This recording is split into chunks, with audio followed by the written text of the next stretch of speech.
দুই দশক পর বরিশাল যাচ্ছেন বিএনপি চেয়ারম্যান তারেক রহমান। তার আগমনকে ঘিরে আনন্দ মিছিল নেতাকর্মীদের। বুধবার দক্ষিণের এই জনপদে পা রাখবেন বিএনপির শীর্ষ নেতা। এজন্য পুরো নগরী ছেয়ে গেছে ব্যানার ও ফেস্টুনে। নগরীর ঐতিহাসিক বেলস পার্ক মাঠে চলছে নির্বাচনী জনসভার শেষ মুহূর্তের প্রস্তুতি। বিশাল মঞ্চ নির্মাণের কাজ প্রায় শেষ।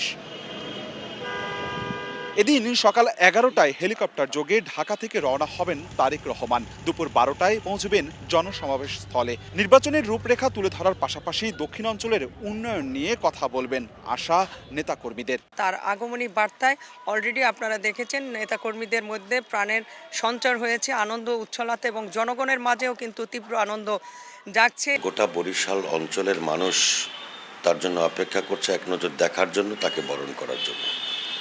আমরাও তাকে বরণ করার জন্য প্রস্তুত। জনসমুদ্রে যারা অংশগ্রহণ করবেন তাদের নিরাপত্তা এবং উনি যে আবেদনটি সাধারণ মানুষের কাছে রাখবেন, সে আবেদনটি যেন কোনো বাধাবিঘ্নহীনভাবে সাধারণ মানুষের কাছে পৌঁছায়। আগামীকালকে দেশনায়ক জনাব তারেক রহমান বেলা 11টায় এখানে আসবেন।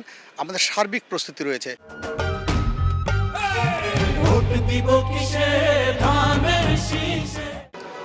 এই মঞ্চেই আগামীকাল ভাষণ দেবে বিএনপির দলীয় প্রধান তারেক রহমান। নেতাকর্মীরা বলছেন তার সেই ভাষণ শুনবার জন্য এখন লাখ লাখ নেতাকর্মীরা অপেক্ষা করছেন। যে ভাষণে উঠে আসবে দক্ষিণের জনপদের ভাগ্য উন্নয়নের রোডম্যাপ। পরে বিকেলে ফরিদপুরে সরকারি রাজেন্দ্র কলেজ মাঠে আরেকটি সমাবেশে যোগ দেবেন বিএনপি চেয়ারম্যান।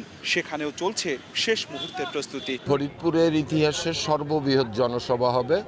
এর আগে অত বড় জনসভা ফরিদপুরে আমরা কোনোদিন হয় নাই বা দেখি নাই, সেইটাই ফরিদপুরে হতে যাচ্ছে কালকে।